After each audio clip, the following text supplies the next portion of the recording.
Assalamualaikum warahmatullahi wabarakatuh.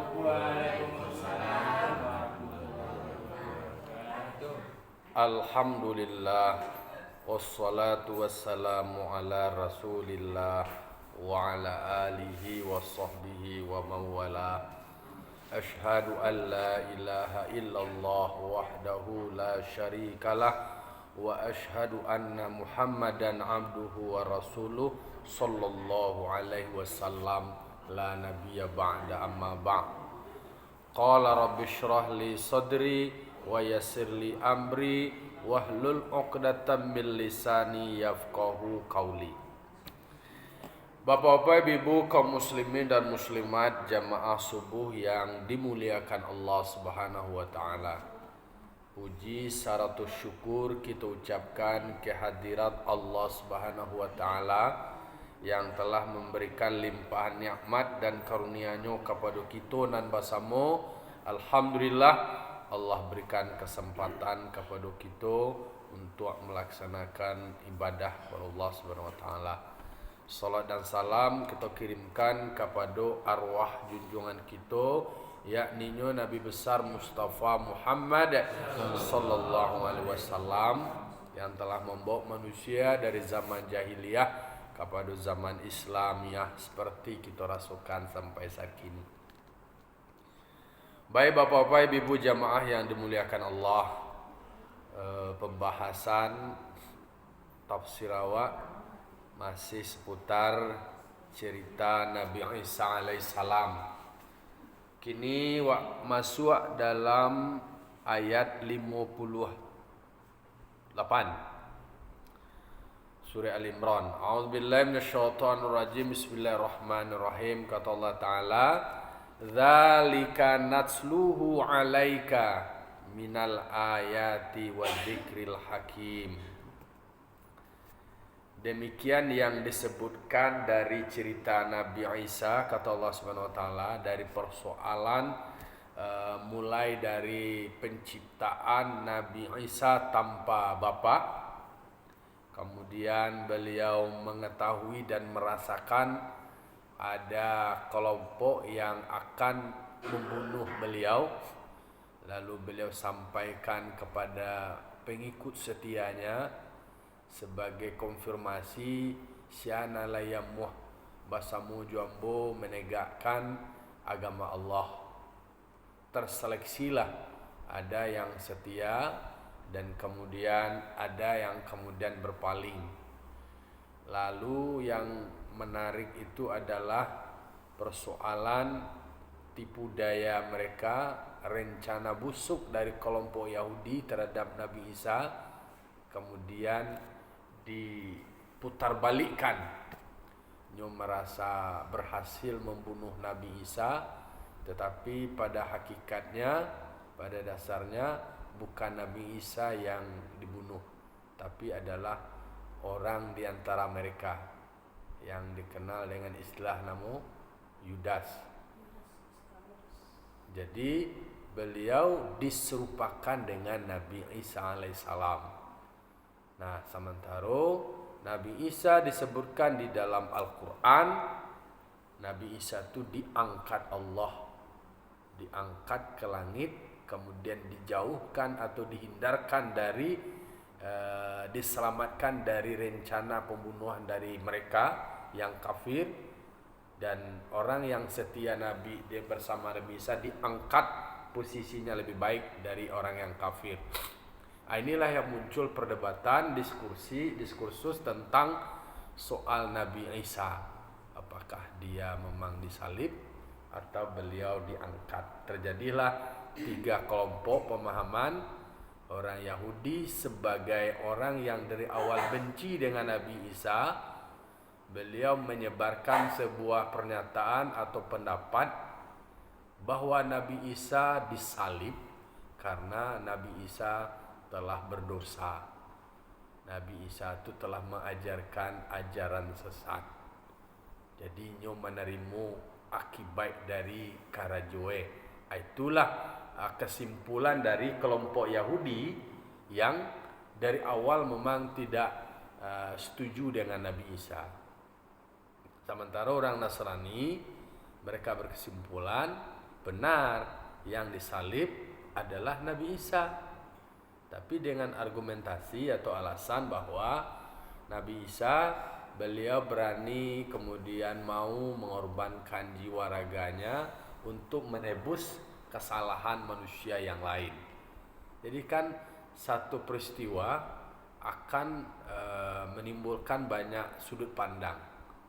Sementara bagi umat Islam disebutkan di dalam Al-Quran seperti pembahasan kita kapatang, inni mutawaffika, kami yang menggenggammu Isa, wa rafi'uka ilayya, dan mengangkatmu kepadaku, wa mutahhiruka, dan mensucikanmu minal ladzina kafaru. Itu yang dijelaskan.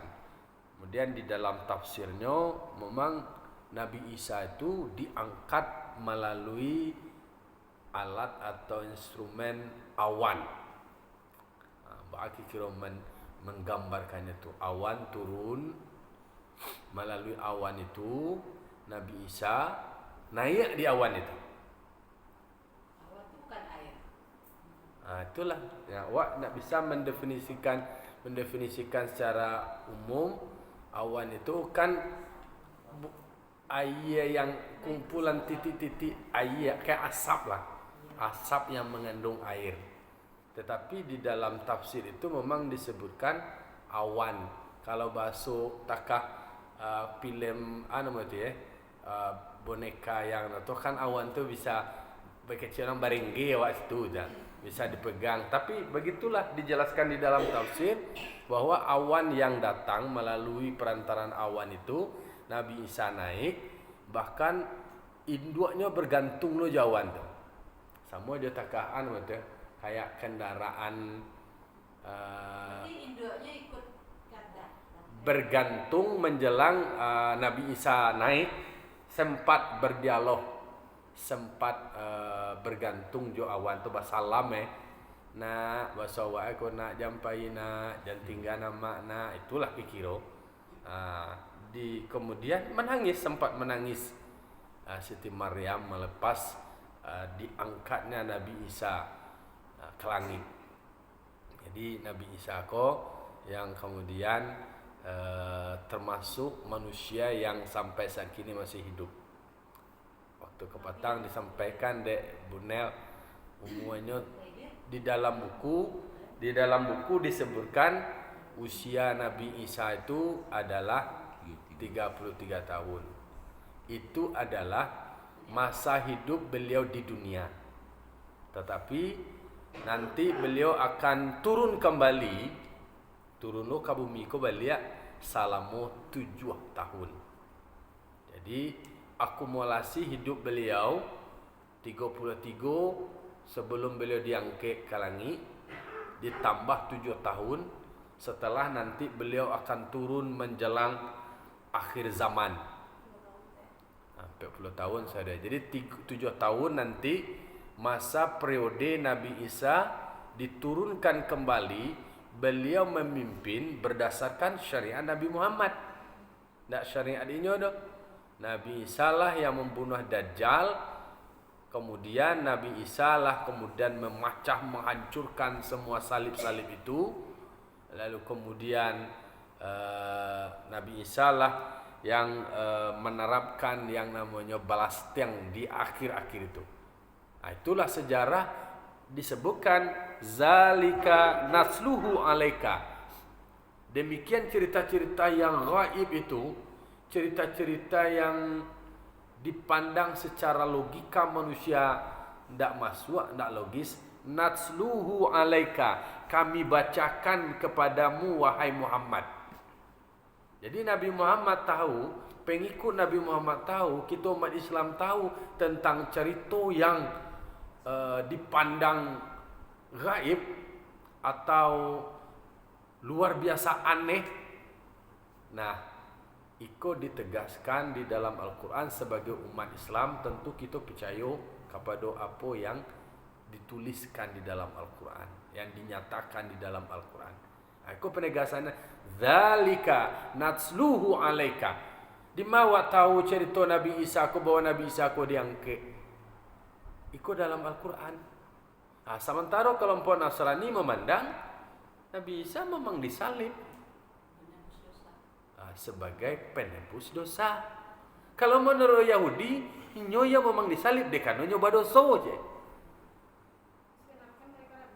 Sebenarnya mereka kan ragu sampai dalam Quran. Ya, memang kalau kelompok Nasrani itu memang ragu. Tapi kelompok Yahudi memang dari awal itu mereka memandang dengan kebencian, dengan ketidaksukaan. Apapun itu, kalau seseorang menilai orang lain dengan ketidaksukaan, dengan kebencian, sudut pandangnya itu kesimpulan tetap buruk aja.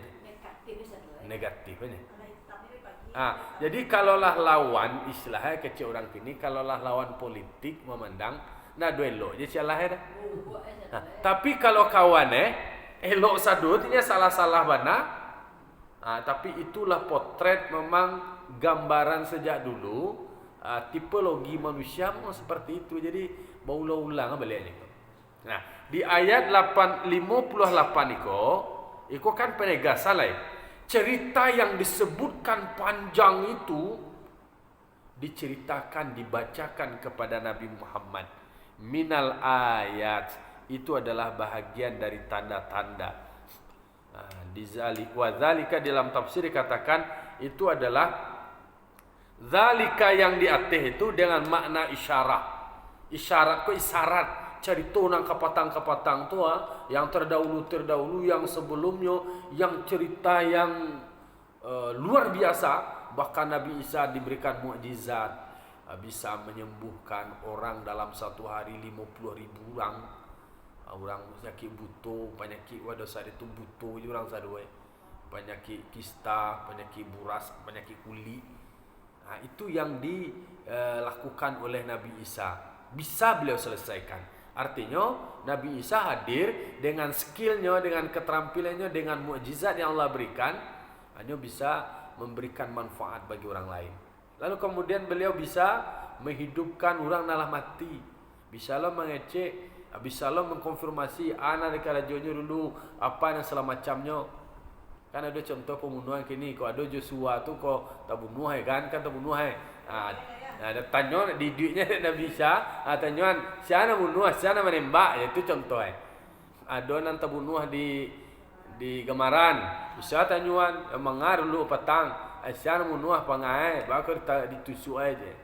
Itulah contoh-contohnya yang pada saat itu Nabi Isa punya keahlian atau diberikan mukjizat oleh Allah bisa menghidupkan orang mati. Ada orang yang enggak lama ke hidupnya, ada nan sebentar aja hidupnya. Ada bahkan tanah dibantu bisa menjadi buruang itu. Nah, semua itu awak umat Islam kan ditanya apa? Umat Islam kok enggak kritis, enggak rasional, kan bisa digugat, kan bisa ditanya. Wah, kok bisa lah tu? Mustahil.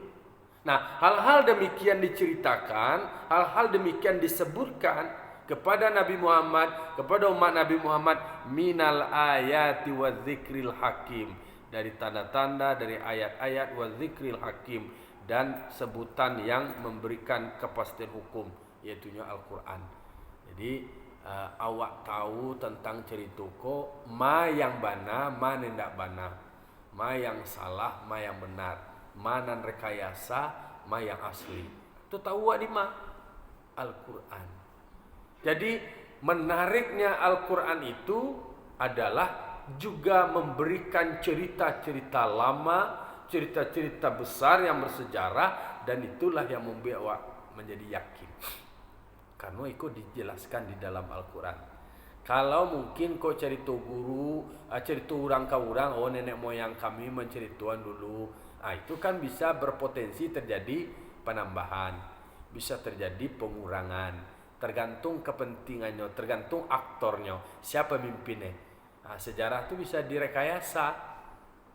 Takah mohon maaf lah, sejarah semasa Orde Baru ya sesuai dengan kepentingan Orde Baru. Peristiwa-peristiwa itu dimunculkanlah siapa menjadi sosok pahlawannya. Kini kan bisa saja dibuat sejarah, ditulis sejarah, oh bahwa di nagariku ternyata yang berperan di nagariku adalah si anu, inyo yang berhasil, inyo melakukan itu segala macamnya. Bisa jadi ndak inyo, tapi diklaim di dalam cerita, dituliskan, dibaca orang, oh iya itu nama penggiringan opini. Seakan-akan dialah menjadi sosok pahlawan. Jadi belajar awak dengan peristiwa-peristiwa itu, karena memang berpotensi kalau manusia mencari Tuhan bisa balabiah-labiah, bisa lah berkurang. Kalau pitih dagiang ke orang tu potensinya adalah berkurang dah. Jadi itu 1 juta, jadi 800, 500 tiba ke bawah ke orang lain. Satu lain. Tapi kalau cari tu negatif, oh tambah-tambah tu babungo dari cerita sajangka. Tu seto, sudah seto, sadapo, bersambung. Bakecek tukang saluang. Kami mencari Tuhan, cari tu orang lo, dan kami cari Tuhan. Kok batu tu bisa lah, tapi kok salah kami nak bertanggung jawab cek. Ini cari tu orang, nanya cari Tuhan, tapi kan bisa berpengaruh terhadap pandangan orang. Kan cerita awak patang memberikan kesimpulan tentang bahwa Nabi Isa menyampaikan sesuatu kepada umatnya. Man ansari ilallah, siapa yang menjadi penolong penegak agama Allah. Berkata Hawariyun, nahnu ansarullah. Lalu kemudian pernyataan seperti itu, ternyata kata-kata seorang pemimpin itu bisa menjadi sebuah energi, bisa menjadi sebuah kekuatan. Akan nampak sia dan setia dan saya tidak setia. Kalau awak sebagai bos orang, sebagai pemimpin di kumpulan nak buat, tanya orang cici, siapa yang sebenarnya loyal, siapa yang sebenarnya setia. Lah, jaleh fakta integritas, komitmen. Karena perkataan dari seorang pemimpin itu memang menjadi sebuah kekuatan. Di situ Nabi Isa memang kemudian ada statement dari anggotanya, amanna billah washhad bi anna muslimun. Kami beriman dengan Allah dan saksikanlah kami ini adalah muslim. Nah, jadi istilah muslim itulah ada di masa Nabi Isa. Jadi muslim yang pengikut Nabi Isa itu muslim dan Nasrani. Itu disebutkan di dalam Al-Quran. Ayat 58. Ayat 59-nya, inna mathala Isa indallahi kamathali Adam. Sesungguhnya perumpamaan peristiwa-peristiwa atau kejadian-kejadian yang luar biasa pada Nabi Isa di sisi Allah kamathali Adam. Itu sama seperti perumpamaan Nabi Adam. Nabi Isa dilahirkan, diciptakan tanpa seorang bapa. Kalau pertanyaan tu, balokah bisa lah ia nak do bayar? Nak do orang nak lah ia nak bayar kau do. Kau dulu orang kini mengaku ni nak do ayah do cenya lah ia tanpa do ayah je. Tu kan nak masuk akal dia. Do ayah tapi nak jalan ayah hitung kini kan. Nabi Isa alaihissalam memang diciptakan tanpa bapa. Tapi kejadiannya itu akan membuat awak menjadi yakin lo kalau awak mencaliak perumpamaan seperti penciptaan Nabi Adam alaihissalam. Nabi Adam don ayah. Jangan kaya lain dua nak lo don. Kadu dua nak do.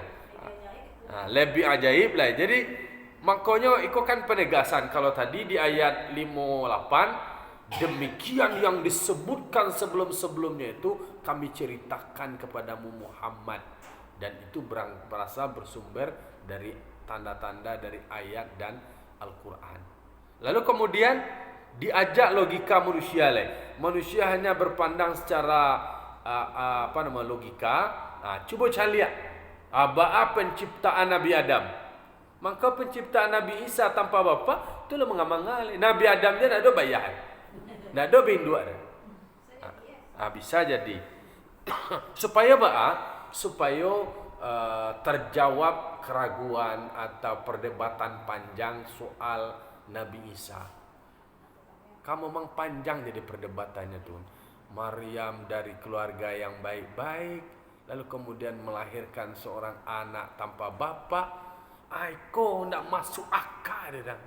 Kalau kini susah mau masuk akal. Kalau kini kok adolo tak kado. Tapi nanti Nabi Isa turun itu adalah sebuah keyakinan dan kebenaran. Tapi awak nak tahu siapa Nabi Isa. Beko dalam Al-Quran, ambo ko Nabi Isa ko yang disebutkan dalam Al-Quran, ambo diutus oleh Allah Taala. Awak kan nak tahu foto Nabi Isa dulu tu ba'a. Ba'a sidik jariye. Tapi ciri-cirinya kan disebutkan. Memang secara detail kan Nabi Isa menyebutkan itu. Tapi yang pasti bahwa Nabi Isa itu akan turun di akhir zaman. Tapi ba'a bantu rupoe kan iko memang tak dijelaskan. Lalu kemudian ba'a foto Nabi Isa nalamu kan tak lu tahu ada. Kan ada foto-foto Yesus tu kan. Dah foto-foto Yesus tu dah. Foto-foto Yesus tu kan foto buatan apa nama itu istilahnya imajinasi manusia.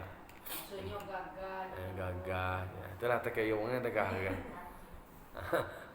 Pakai Sarawak sengene.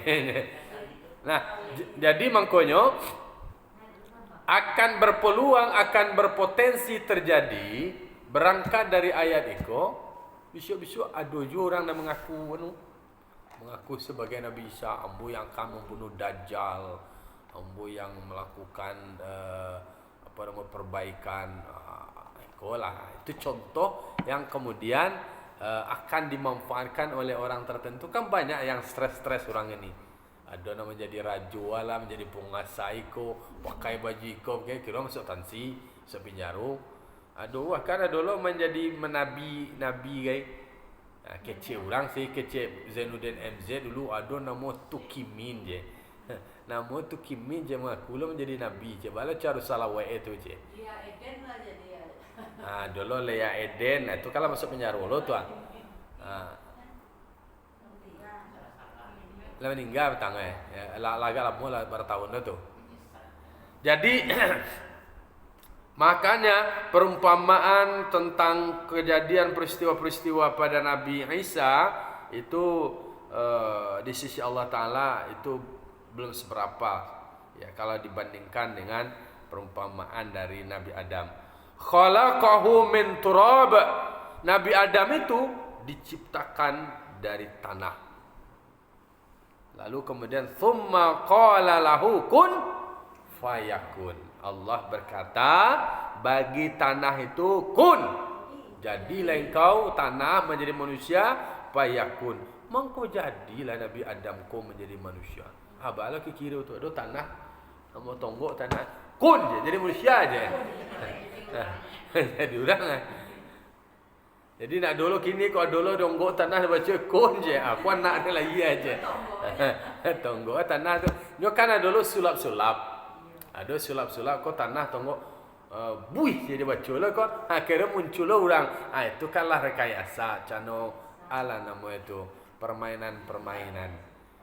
Sulap-sulap tu nama tu bermain dengan kecepatan, bermain dengan lighting, setting dan ya sama lah banyak tipu-tipuan lah. Dulu contohnya tangannya yang bisa kira ada ini tambah-tambahan. Itu kan dia berpikir ini nak terpikirnya manusia itu dia menjadi jualan dan itu menjadi semacam ladang perusahaan lah, ladang bisnis, ladang usaha lo denyo. Nah, tapi kalau untuk penciptaan Nabi Adam dijelaskan di dalam Al-Quran supaya penegasan terhadap keimanan awak tentang kekuasaan Allah, tentang keagungan Allah. Nabi Isa lahir tanpa bapak? Iya, masih adalah ibunya. Nabi Adam dari tidak ada bapak, tidak ada ibu, hanya dari tanah. Allah berkata, jadi lahadu di dalam surah Ali Imran ko kata-kata kun fayakun. Jadi ada beberapa ayat di dalam beberapa surat termasuk surah Yasin kan innama amruhu idza arada syai'an ayyakula lahu kun fayakun. Di dalam surah Ali Imran ayat 59 summa qala lahu kok kata tanah lah Khalaqahu min turab. Allah menjadikan Adam dari tanah. Tsumma qala lahu. Allah itu berkata ke tanah, kun fayakun. Jadilah engkau tanah menjadi manusia, mengkau jadi. Itu itu. Demikian penciptaan Nabi Isa tanpa bapak, takatulah Nabi Adam. Arilah zaman melewat 15 minit. Fa'tabiru ya ulil absar la'alakum turamun. Assalamualaikum warahmatullahi wabarakatuh.